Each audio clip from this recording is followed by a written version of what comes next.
Hi Reza, how are you? I'm doing well, Rachel. How are you? I'm doing well.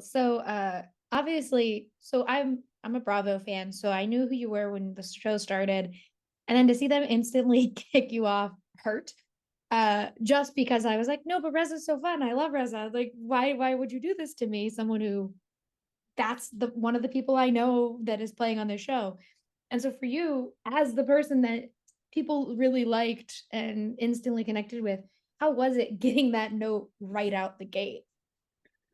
Okay, so if I can be 100% honest with you, Mhm. I was coming off of my best health, weight loss, eating regimen, and the castle chef had COVID. We got there, and like the food and exercise routine, and like how I felt mentally and everything wasn't great. So, although I would have liked to have stayed and hung out, there are two things that really stand out for me. One, I got to go home the earliest, which was fantastic because I got to get back to my like food and working out and like the way I stay healthy. And two, um, you didn't have to see Reza get ugly and dirty. Like my attorney was worried for me. He's like, listen, do you know a guy named Todrick Hall? He was on a show called Big Brother, and he got really, he played the game in a way that might not be a great reflection for future endeavors for you.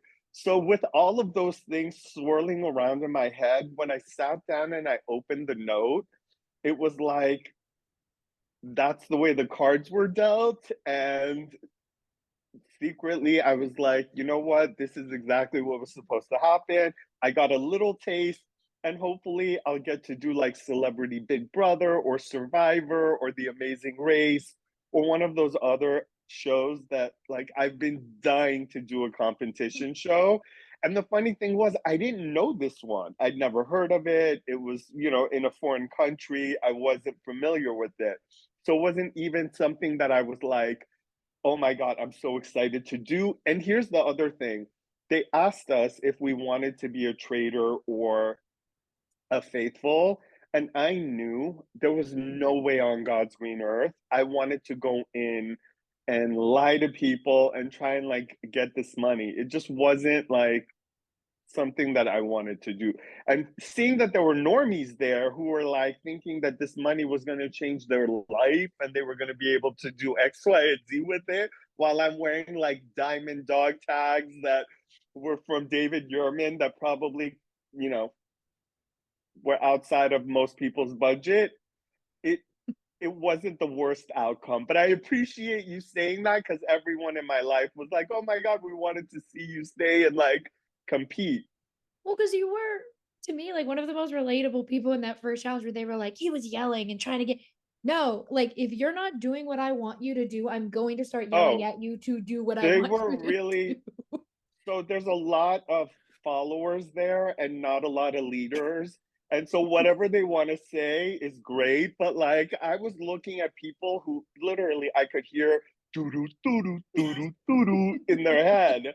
And it was like, oh no, no, no. Like let's get it together. Let's win this challenge. And if I was gonna go home, I was on the winning team. Like we kicked butt. Like send me home, homie.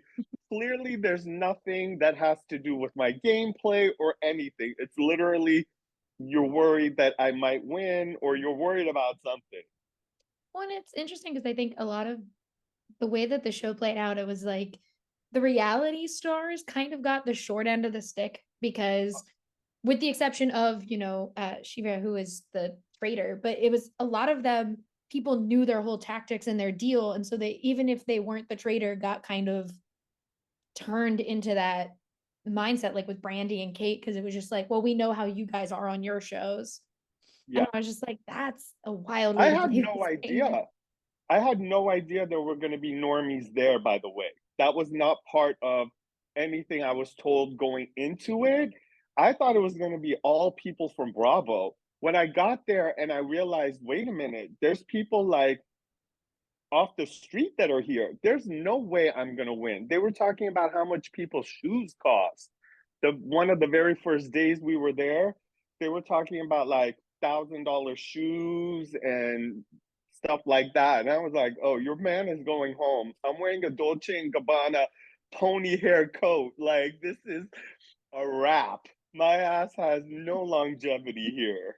Well, and it was from what I just talked to Andy, and what they were telling me was it was the same deal. They thought it was just like, oh, we're gonna go, and it was gonna be a bunch of 20 normal people, and we're all gonna play like basically Clue in a house. And so then goes in and gets to see like people from Big Brother and people from Bravo and The Bachelor and all this stuff. And so it's fun for like fans, but I imagine being in it is a completely different ballgame. Because like you said, you're like, oh, this money, I don't need it. Then it's no longer like a bunch of Bravo people all on the same level are playing this No, game. no. There were people talking about it would change their daughter's life. Michael was talking about you could buy a mansion in the town that he was from. I'm like, where is that? Because I don't know any place where you could get a mansion for 250. Probably in actually my hometown, you could get a big old house. But it is kind of it's wild to see how the show panned out. And obviously, you were the first one out. You said it was great because you felt better. But have you watched the season? And if so, like, do you have like you haven't watched? Okay. I have not. Here's here's this was my take on it. When we went into the show, there was a great concern for everyone's like mental health, Mhm. because like the game was going to be treacherous and you would have to lie and there's killing involved in everything. And honestly, like I was there, I was there. I enjoyed it while I was there. So I didn't end up watching it. I'm thinking at some point, I'm sure I'll sit down and watch it. I don't have Peacock. It's weird that they didn't like give us a code so we could watch it. It's like, dude, I was on a show. You can't give me like a subscription code so I could And watch the Bravo show. shows stream on Peacock too. Yeah, yeah. So at some point, I'm gonna have to plunk down the whatever $2, $3 to watch it, but I haven't done it yet. See, I have Peacock because my favorite TV show is an NBC show, so I have to have Peacock. I hear But you. I got canceled from a show that was very special and dear to my heart, so I avoid Bravo like the plague. and you're probably right for that. Uh, given the Bravo world. But I think with this show, it did remind at least me like how much I do love seeing you on TV and seeing you as a person because I think you have such a fun energy. Thank Um, you. and what is something that you obviously were like, no, I'm good with this. This is not for me. Totally. And forget Bravo. But what is something that you do want to do? Because you mentioned this other celebrity games, but what is something like a next project that you really are excited to try? So, what I'm super excited to try, and thank you so much for asking about this. We had purchased a home. We loved it. We gutted it, renovated it, took it down to the studs. We put in a pool, we put in a spa, and we were living our best lives in our house. All of a sudden, our neighbor mentions the neighbor that's connected to us, like their house literally touches we share a fence. I said to him, I go, hey, when are you going to sell me your house? And he's like, we're not planning on selling, but the lady directly across from you, the house you face, who's lived there for 50 years, is putting her house on the market. I literally dropped everything. I ran over to her house, knocked on the door. She wasn't there. I wrote her a little note saying, hey, whatever you're selling this house for, we're buying it. She called me the next day. We wrote an offer sight unseen, and she lived there for 50 years. And it's in original condition. So my dream would be to go to like an HGTV where we could do like a home renovation show on the house that we just bought and then turn that into an idea that Adam and I have had, which is called Farming with the Farahans, where we're doing like urban farming. So buying this house, our old house is going to turn into like a Bravo shrine. We're going to put it on Airbnb, Oh, I love and that. all the books that the housewives have ever like given me and signed to me will be in there, like mustaches that Andy Cohen's team at Watch What Happens Live made for me that I used on Watch What Happens Live, my BravoCon memorabilia. Everything's going to be in shadow boxes and hanging on the walls in that house. So if you stay there for an Airbnb, you're going to get this whole Bravo experience, and you never know, you might get a visit because we're right across the street. So literally, we've been writing a show about the home renovations, and we're just waiting until the time where we can start like looking for a home for our new show.